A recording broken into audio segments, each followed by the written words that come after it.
The Firewall Sorcerer is the absolute AoE clearing king and or queen of the Sorcerer builds. Now, how does it fare in the late game? Let's talk about it. Sorry, I gotta be fucking Dr. Evil for a second. What are you doing? For the skills that kills, your first couple points don't matter. They're just to get you to the next tier. We have a point into Fireball and Greater Fireball. This is one of the abilities that we end up enchanting as it gives you a ton more AoE. And then, of course, we go Potent Warding and Elemental Dominance. After that, you go Shimmering Flame Shield, Shimmering Teleport. Obviously, you get Glass Cannon, Enhanced Ice Armor for the mana regen with this node right here, and then Mystical Frost Nova. Every time you Frost Nova, you vulnerable everything around you. The next two down are pretty standard, Protection and Mana Shield. And then, of course, we max out Firewall with Mage's Firewall, which makes everything burn after they leave the zone. This right here ends up accounting for like half your damage, if not more. And then the only passive that we want to get from this area is Inner Flames, as it gives you just more damage whenever you're healthy, which should be always. Your ultimate is obviously Fire Snake, and then you want 3 points into Endless Pyre. This makes you do more burning damage to targets the longer they burn, so burn, baby, burn.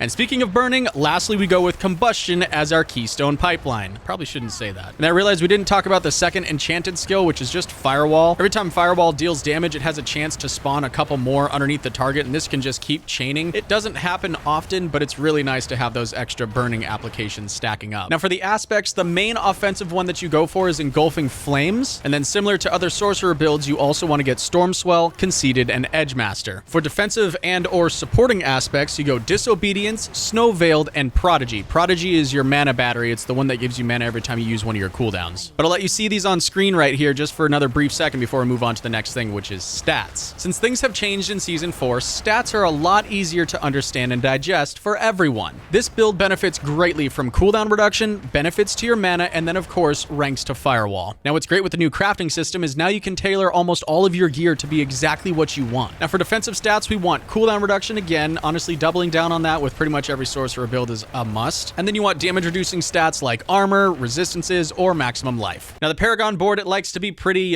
daunting for most people, but I use things like max roll and just kind of use it as a guideline. You don't have to do it exactly like you see on screen or anything like that. I myself like to tailor it to be my own experience, so I change about 20, 30 of these points. But what they have here is a very, very solid baseline for literally anyone trying to pick up the Firewall Sorc. So it looks a little bit like this. For the start, we have the Reinforced Glyph to give us a little bit more tankiness. The next board is Burning Instinct with Destruction to give us more critical strike damage. To the left of that, we have Static Surge with Control. And then to the right of that, we have Searing Heat with Adept, and that's going to give us more Firewall damage. While that is considered a mastery skill, these days, I believe it's going to be considered a core skill, so they all benefit from the same thing, but still, this is a good one. And then after that, we have Enchantment Master with Exploit, which gives us that bonus to vulnerable damage. Now, I can't say this enough, but you really can do whatever you want when it comes to the Paragon board. Just tailor it to your own experience, or if you really don't want to deal with that, use a guide like Max Roll. They're fantastic. Now, some of the endgame gear you want to get, obviously, Talrash's Ring, I think, goes on every single Sorcerer build, so there's no surprise there. Raiment of the Infinite is awesome because every time you teleport, you pull everything into you,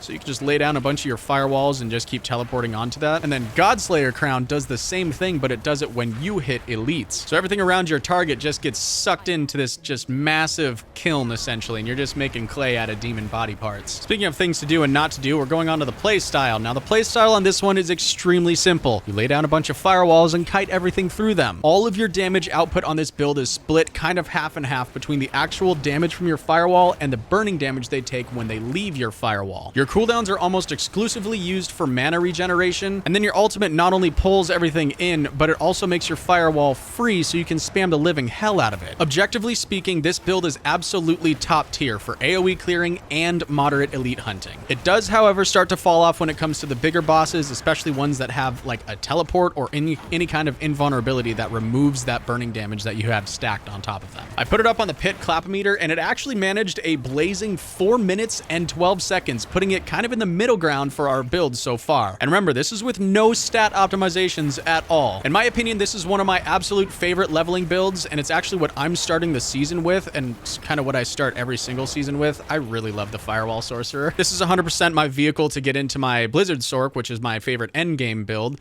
But I would say for leveling, this one's a 9 out of 10. And for endgame stuff, it's probably around a 7 out of 10. Now, let me ask you, what are you planning to play this season in Diablo 4? Do me a favor, and if you enjoyed this kind of content, subscribe and maybe like this video because it's free and it really helps out the channel here. You can also come hang out with me live here on YouTube at least once a week. The best way to keep track of that is to join my Discord and pay attention to the announcements tab in there. Thank you so much for taking the time to watch this video, and if you're bored, YouTube recommends this next one for you.